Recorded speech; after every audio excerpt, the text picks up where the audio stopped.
Marketing Square. Bienvenue sur Marketing Square, le rendez-vous du gros marketing. Le gros, c'est un marketing qui sort des clous, qui se réinvente, qui se renouvelle. C'est aussi un mindset qui repose sur l'envie de se dépasser, de se détacher de ses opinions une bonne fois pour toutes et d'apprendre en continu. Si tu te reconnais dans cette description, que tu sois débutant ou expert, abonne-toi.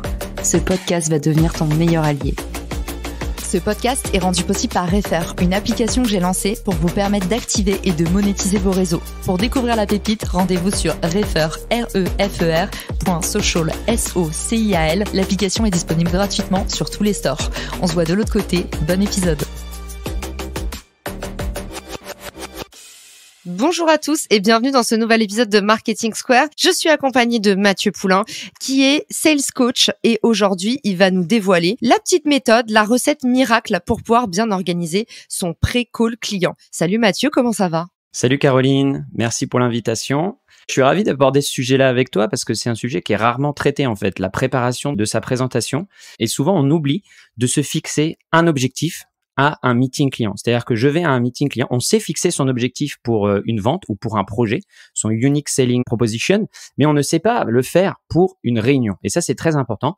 Il faut se définir un objectif de réunion, pourquoi je vais là-bas, et un objectif mineur, le minimum à obtenir de cette réunion. Si j'obtiens aucun des deux, on pourra dire que j'ai complètement raté mon meeting. Première question un peu néophyte, Mathieu. Justement, on parle de pas perdre son temps. Franchement, dans la prospection commerciale, c'est vraiment une friction énorme. Quelle est la durée de ce premier entretien ?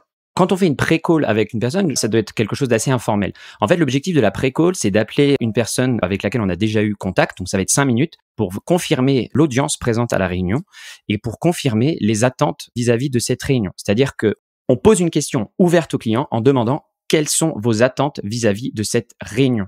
C'est tout simple, mais ça permet de recadrer tout de suite si on est parti un petit peu dans un délire, si on a préparé quelque chose qui n'était pas attendu. Pouvoir avoir de manière exhaustive les auditeurs, les gens présents. Donc, si on a du C-level, il va falloir adapter son verbatim à un C-level. Si on a des gens plutôt techniciens, on va adapter son verbatim et sa tenue aux techniciens. Moi, je l'ai vécu souvent d'arriver en réunion où le matin, on faisait les responsables de maintenance. Dans ce cas-là, on essaye d'avoir un parler, un verbatim un peu plus casual, un peu plus orienté technique.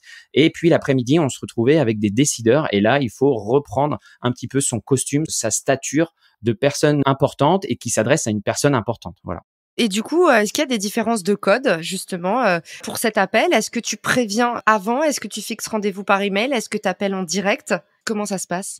L'idéal, c'est de pouvoir fixer un rendez-vous par email avant et puis surtout de pouvoir solliciter avant son coach. Quand on est dans une vente complexe, on a une personne qui est normalement notre coach. Alors, on a tendance à toujours identifier la personne sympathique dans l'entreprise en face comme le coach. Non, le coach, c'est vraiment celui qui est le fan de votre solution et qui vous aide à comprendre les mécanismes d'achat chez votre client et qui va pousser votre solution en interne. Par exemple, sur un projet en Russie, j'avais un coach, une personne très importante dans l'organisation du client et en réunion, il pouvait pas se permettre d'être sympa avec nous. C'était un Russe, il nous criait dessus. Vraiment, il nous secouait, mais c'était aussi donc notre sponsor. Donc, si on avait la réunion lundi, ça se passait le dimanche soir dans la chambre d'hôtel. La veille, on passait 1 heure, 2 heures avec lui au téléphone à préparer la réunion et il nous disait quels vont être les points essentiels pour la prise de décision sur ce projet. Et on parlait de projets à plusieurs millions d'euros. Donc, il faut évidemment prendre le rendez-vous en amont avec lui et s'assurer qu'il est toujours partie prenante de votre présentation. Lui-même, ça l'engage de toute façon comme ça. Et du coup, qu'est-ce qui se passe pendant ces 5 minutes de call informel ? Est-ce que tu as quand même une trame ? Comment est-ce que tu fais ton pré-call ? J'ai pas vraiment de trame. Tu confirmes les participants et tu confirmes aussi le temps qu'ils auront de disponible parce que tu peux t'apercevoir que toi, t'étais parti dans ta tête pour une réunion de 45 minutes, 1 heure et finalement, tu te rends compte que le C-level qui sera dans la réunion ne sera là que les 5 dernières minutes. Donc, il faut que tu sois prêt à avoir ton deuxième pitch de 5 minutes dans la poche, sans mauvais jeu de mots. Voilà, tu prépares un pitch de 30 minutes et peut-être le même pitch mais de 5 minutes dans ta poche quand le C-level va arriver dans la réunion. Ou alors, finalement, les gens présents ne sont disponibles que 10 minutes ou 15 minutes et il faut que tu revoies complètement la structure de ta présentation. Trop bien. On fixe rendez-vous avant par email. J'imagine que tu bloques un petit créneau dans les calendars pour éviter les ratés. En tout cas, moi, ça m'est arrivé plein de fois. Si j'envoie pas une invitation calendrier, même pour un appel. Et puis derrière, ce qu'on valide, c'est quelles sont les personnes présentes. Est-ce qu'il y a un déroulé particulier? C'est-à-dire, est-ce qu'il y a quelqu'un qui arrive ou qui part? Si tu peux, par exemple, projeter quelque chose, j'imagine qu'il y a ce genre de détails qui rentrent aussi en compte.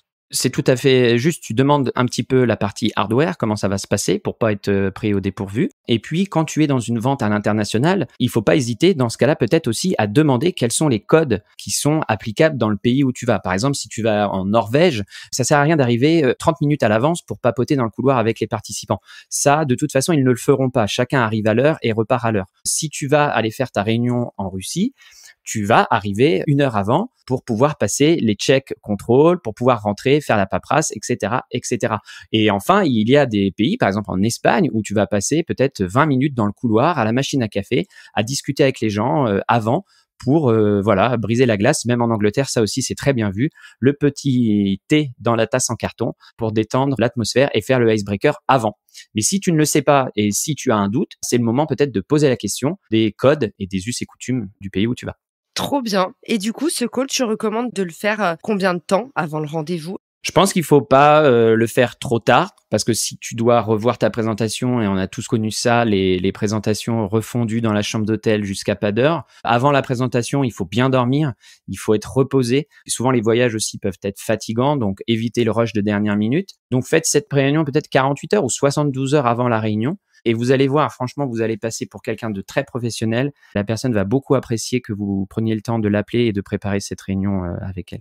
Trop bien. Eh ben, merci Mathieu pour ces précieux conseils. Où est-ce qu'on peut te retrouver pour t'envoyer des remerciements, des lettres d'amour? Alors, il y a 2 choses. Si vous voulez la méthode complète pour réussir votre présentation produit, vous allez sur présentation.systemsales.fr.